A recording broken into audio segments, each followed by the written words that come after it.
the 60s, Bill Russell and Wilt Chamberlain weren't the only stars. There was Jerry West, Mr. Clutch, whose silhouette is the NBA logo, and Elgin Baylor, an acrobatic scorer who helped the game take flight, and Oscar Robertson, who averaged a triple-double for a full season.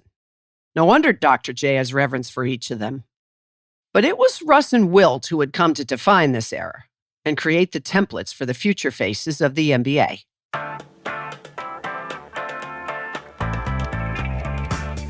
Wilt was best known, of course, for his offense. The photo of Wilt holding a piece of paper declaring 100 remains one of the most enduring images in basketball lore. Kevin Durant says it best. You hear him as somebody to score 100 points in a game, as a player, you never feel like that's attainable. As much as we got confidence in ourselves, 100 points is a lot of points to score in a regulation game. Always in contrast to his chief rival, Russ was best known for his defense. Satch Sanders, his Celtic teammate, claims Russell so intimidated some of the top centers in the league, they actually retired after a couple of years of trying to score against him. They would swing those mighty hook shots, and Russell would grab them out of the air. Grab the ball out of the air, okay? Not just block the shot. And of course, Russ was known for what all that defense led to. Here's Steve Kerr. Bill Russell was the big guy who won championships, who dominated games.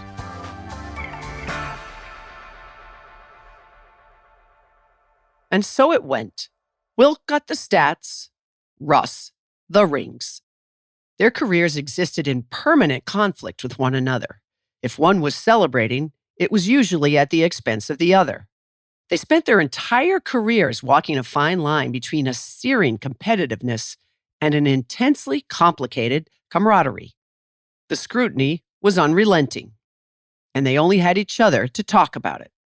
Nobody else could have possibly understood. While his ring count may pale in comparison, Wilt was the one who attracted the crowds. He was a giant of a man, standing 7'1", the tallest in the league, but also muscular, stately. His mammoth hands were often described as catcher's mitts. While many mistakenly thought his nickname, the Big Dipper, was a nod to his gorgeous finger rolls, it was actually from his childhood. He learned to play basketball in a basement, but was so tall he had to dip his head under the pipes so he wouldn't smash his forehead. When he arrived in the NBA, Wilt's teammates were startled to see him touch the top of the backboard with ease. He was a dominant low-post player, but also had an impressive fadeaway jumper and a turnaround bank shot in his arsenal. Wilt averaged 37.6 points and 27 rebounds a game as a rookie in the 1959-60 season. For perspective, no other player in NBA history has ever averaged more than 22 rebounds in a season, except Bill Russell. In fact, between them, they hold the top 18 single-season rebounding titles of all time. Even today's stars can't quite believe it. Here's KD again. It's just like hearing Zeus, you know, it's just that legend, that myth around those guys.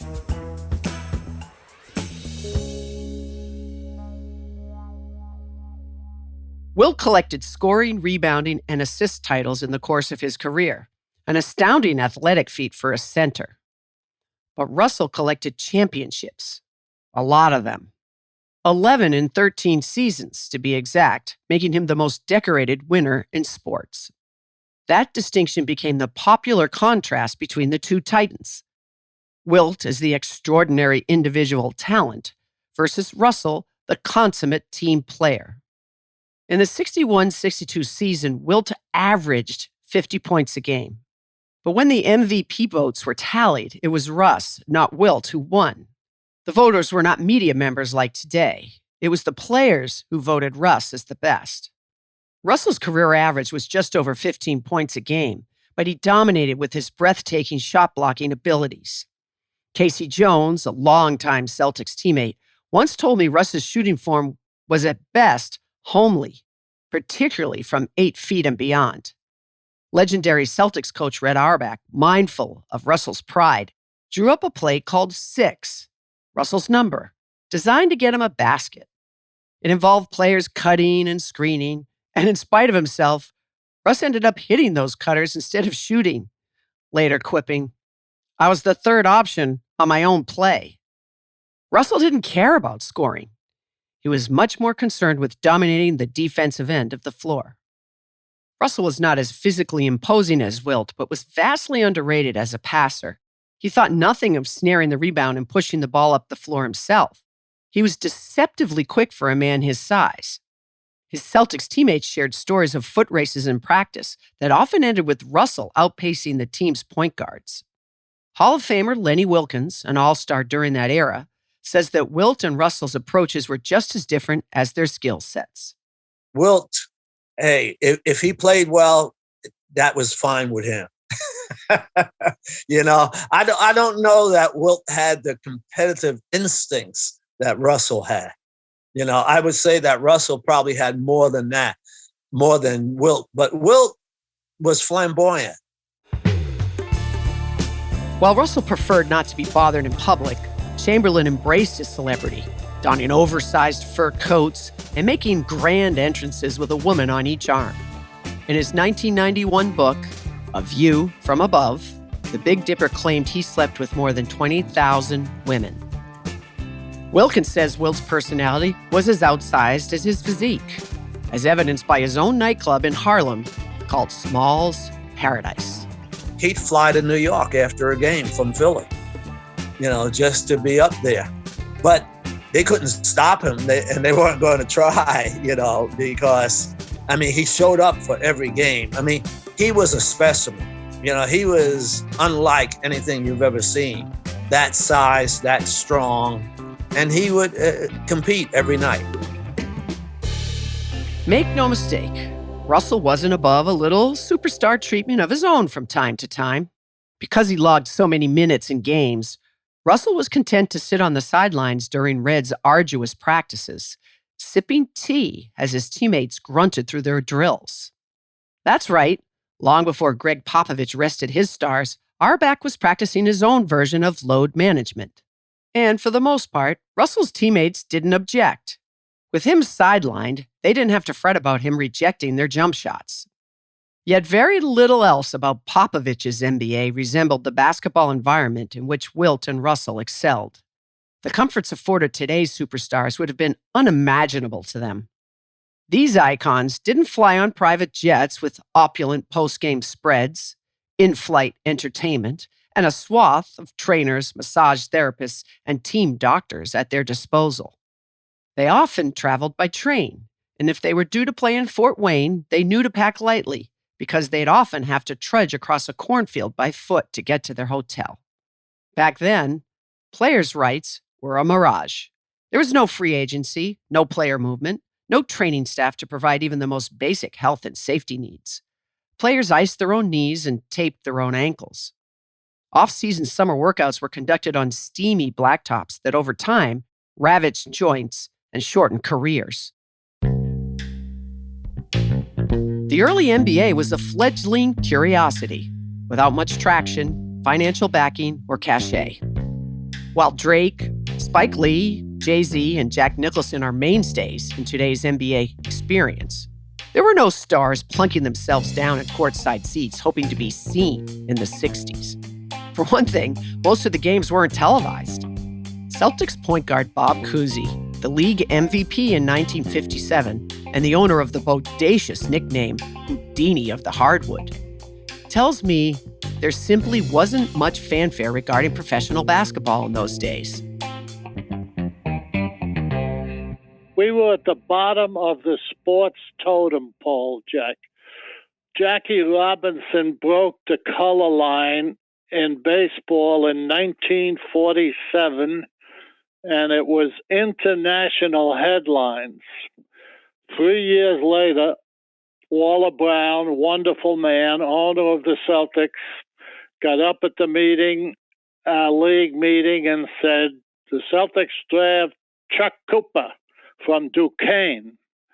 And Eddie Gottlieb, owner of Philadelphia, I'm told, got up and said, Walter, don't you know he's a Negro? And to Walter's credit, he said, I really don't give a shit whether he's polka dotted. Arnold Albeck, who I just hired as my coach, tells me he can help us win, so we draft Chuck Cooper. COUSY clarified, this wasn't so much a story about race as it was about relevance. The point of the story is, to this day, Jackie, I have yet to read one story about the NBA's integration of the league. And the sorry fact is nobody gave a damn, okay? We were so Mickey Mouse that nobody cared what color we were. Because of this obscurity, salaries were so minuscule that the majority of the top players were forced to secure off-season jobs. COUSY ran a driving school and a summer basketball camp. Satch Sanders worked at a sporting goods store and later in a real estate office. Wilkins landed a marketing job. And then there was Rick Barry, the All-Star MVP in 1967. I sold season tickets before the season to try to make a few extra dollars. Neither Wilt or Russell needed to generate off-season income. They were the faces of the league, and when the two of them squared off, there was guaranteed buzz. The average attendance at a Celtics game in 1963 was 7,455 fans. Unless Wilt was in town, and then the Garden would fill to its capacity of over 14,000 paying customers. Russell was acutely aware of their rivalry and the jockeying for position for bragging rights. When Wilt negotiated a $100,000 contract, an extremely lavish sum in 1965, Russell went to the Celtics, flashed his rings, and demanded $1 more. The two rivals shared the undeniable bond, and quite often the burden, of being highly visible black athletes whose stature made it impossible to blend into a crowd. They were asked to carry a teetering lead while also attempting to wrestle the championship trophy from one another. And they were vying for the mantle of the best player in the game. In spite of that tension, Wilt and Russell managed to maintain a relationship that was quite often very warm and very personal. Their parallel paths as basketball royalty provided them with a common thread. When the Celtics played the Philadelphia Warriors on Thanksgiving, Russell came into Philly the night before and slept in Wilt's bed. He claims he did that 6 years in a row. Listen to Wilt tell Bob Costas all about it in 1997. I mean, he'd come past my house on Thanksgiving because we played Philly, Boston all the time, sleep in my bed, eat the food, sleep in my bed, and go out there and whip my butt. You understand? And my mother would say, no, Wilt, we shouldn't feed Bill so well the next time. Indeed, many suspected that Russell employed art of war techniques to lull Wilt into a false sense of success. During the interview I did with Kobe Bryant in his final season, the one where he revealed the nature of his relationship with Michael Jordan, he shared with me a phone conversation he had with Bill Russell in the year 2000. Russell admitted to him that he would play Wilt tough while the game was in question, but would ease off once the game was in hand, so Wilt could score and be satisfied with his numbers in defeat. Kobe claimed that Russell believed if he defended Wilt too tightly, he would take it as a challenge and would demolish Russell because he was so big and strong. So Russell could live with Wilt making the All-NBA first team 7 times, while he was only chosen on 3 occasions.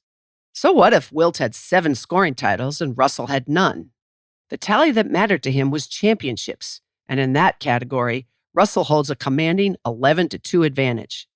Wilt never experienced the satisfaction of beating Russell and the Celtics in the finals. It was supposed to happen in 1969, when Wilt teamed with Jerry West in Los Angeles. The Lakers were favored, but Wilt injured his knee in the deciding Game 7 and limped to the bench. He never returned, despite imploring Lakers coach Butch Van Bredekoff late in the game to let him go back in. Boston won the championship again. Russell, among others, questioned the severity of Wilt's injury. Russ was furious that Wilt's absence down the stretch clouded the victory. It was, after all, the final game of Russell's illustrious career. In his speech at the University of Wisconsin later that year, he claimed that Wilt, quote, copped out of the game, and that any injury short of a broken leg or broken back isn't good enough. A wounded Wilt stopped talking to Russell for decades. Russell wrote in his memoir, Second Wind, Wilt's leaving was like a misspelled word at the end of a cherished book. My anger at him that night caused great friction between us. Wilt's reputation took a major hit after that series. Bill Walton, who developed a friendship with Chamberlain, says Wilt was misunderstood and should not be defined only by his ring count. Wilt was a combination of Magic Johnson and Santa Claus, where he just wanted to make people happy and have a great time. And if a fierce competitor, but just a super nice, friendly, inclusive, welcoming, warming guy.